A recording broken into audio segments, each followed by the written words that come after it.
2 weeks on from the poisoning of former double agent Sergei Skripal and his daughter Yulia in Salisbury, the war of words between the UK government and Russia is escalating by the day.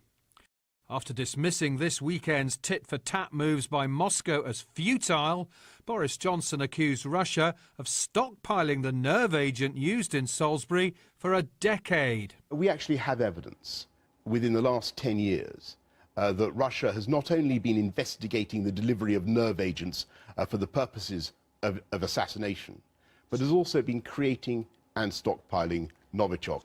The Foreign Secretary also announced that independent experts from the Organisation for the Prohibition of Chemical Weapons are on their way to the UK to test samples of the nerve agent used in the attack. Boris Johnson is also heading to Brussels for a meeting of EU foreign ministers, where he'll try to rally support for the UK's tough stance against Moscow. But his task is likely to be harder because the UK is leaving the European Union. But Russia is hitting back. Its EU ambassador claims the UK's Porton Down Research Lab, 8 miles from Salisbury, could be the source of the nerve agent. Dismissed as nonsense by the UK. And the Russian embassy in London ridiculed the police investigation in Salisbury, suggesting Agatha Christie's famous Belgian detective should be brought in.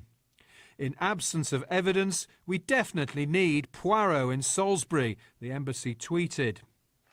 Jeremy Corbyn has so far defied critics, including many Labour MPs, who've attacked him for refusing to condemn Russia for the poison attack. But in a surprise move, his closest ally said Mr Corbyn had been misread and backed Theresa May's response. Oh, I do agree with her. I agree. She's repeated that statement 3 times now. He is responsible. Whichever way you look at it, he is responsible, and all the evidence points to him. We support exactly what the Prime Minister said, and we condemn Russia for this, condemn them.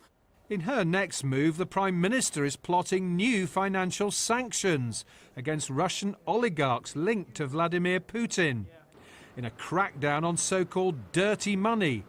Putin is not just a one-man state. He is surrounded by cronies, by some oligarchs, some of whom have links with the United Kingdom, and action can be taken against their assets. That will hurt, and indirectly it will hurt Putin as well. Russia says that when the UK's ambassador in Moscow, Laurie Bristow, was summoned to its foreign ministry this weekend, he was warned of further Russian retaliation against the UK. So no sign of a thaw in diplomatic relations. John Craig, Sky News.